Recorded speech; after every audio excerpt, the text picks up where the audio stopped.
Next at the movies, a brand new animated adventure from Disney about a battle for a mysterious black cauldron.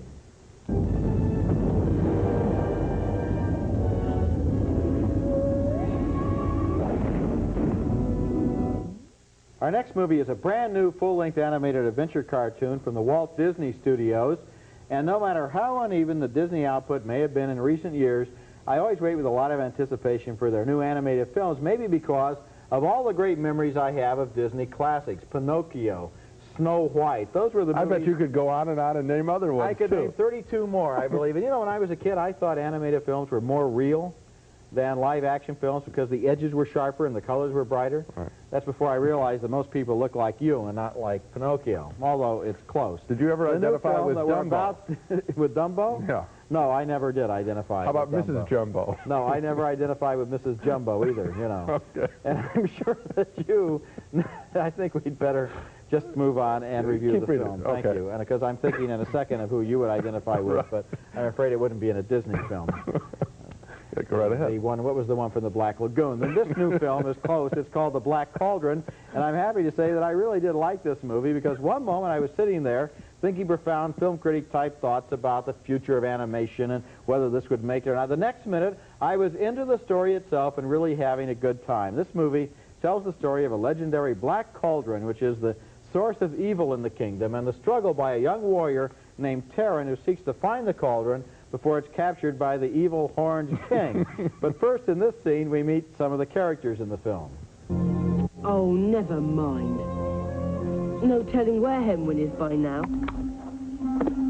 Oh, Master! Now, Gurgi remembers. Yes. Clever, sharp-eyed Gurgi saw the piggy run. Yes, right through the forest. I saw it. Come! Gurgi will find the lost piggies. Then we'll be friends forever. Munchings and crunchings in here somewhere.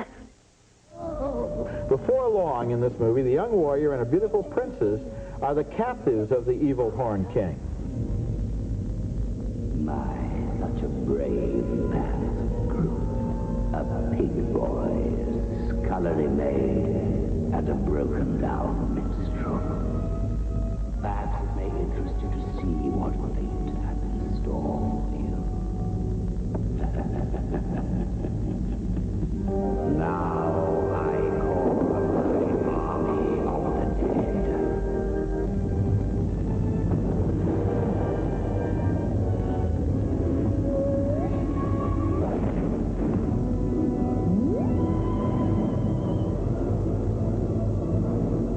Only moments away from victory.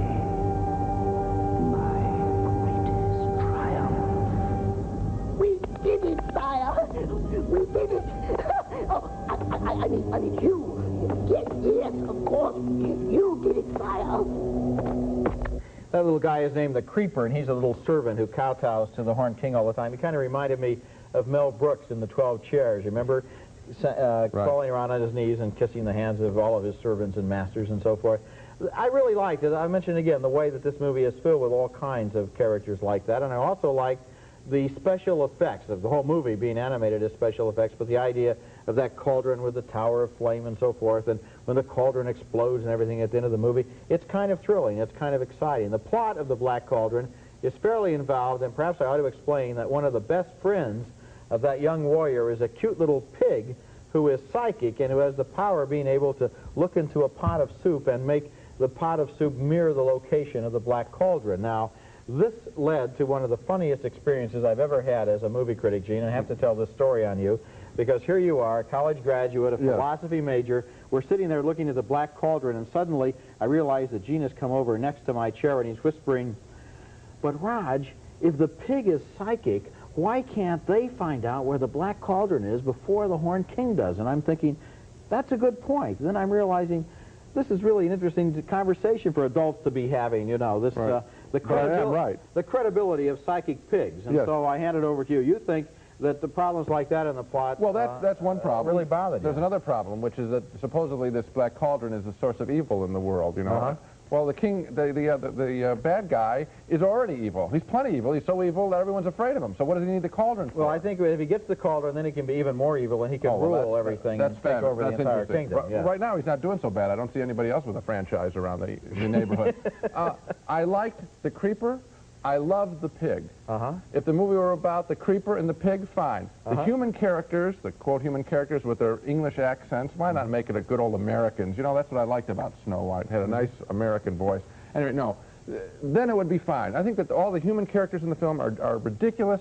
I love some of the animals. There is one nice scene, I'll give you credit for what you're saying about filling the frame, where they have a whole bunch of, like, fireflies, it looks like, or something like that. That's beautiful to see. That reminds me of the house being filled in Snow White with all the little birds and all that garbage. Well, I'll go this far with you. I think that when you're talking about the heroes being too much of a clean-cut, uncomplicated, it's the same thing that they did in The Man with One Red Shoe, where Tom Hanks is the hero. Right. And he doesn't want to be too silly or too ridiculous because he's got to be the romantic lead. Here, it's a cartoon character, but they do the same thing. Yeah. The lead in the cartoon is the least interesting character in the cartoon. But on the other hand, the Horned King, with a voice by John Hurt. Yeah. That's a fabulous character. Well, I don't know if it's fabulous. I mean, the witch in Snow White blows this guy off the map completely. I don't know. I think it'd be a pretty good... this is really getting to be fascinating. Who's worse, the witch or the Horned King? We could talk about this all night. Let's take, though, another look at the movies we reviewed on this week's program. We started out with two stinkers of the week, so it goes without saying that we vote thumbs down for both of them. For The Heavenly Kid, a really dumb movie about a teen angel, and also for The Man with One Red Shoe, with Tom Hanks as an innocent bystander in a truly idiotic spy comedy. Two more thumbs down for Explorers. We liked the beginning of the story about the junior high school kids that find a way to fly to space, but we were both disappointed by the aliens they find there. And finally, with split decision on the Black Cauldron. I voted thumbs up for the Disney animated adventure, but Gene thought the story was too shaky to support the characters, even though, I want to be sure I'm right about this, you like the pig. Love the pig, love the creeper. And also, it was Pierre Richard, Roger, who was that gangly character in the French film that this One Red Shoe film is based on. Okay, so what can we recommend this week? We can give half a vote to the Black Cauldron, and for the rest of it, go to see anything with a human being in it that we reviewed, forget. Okay. If it's got a pig in it, we loved it.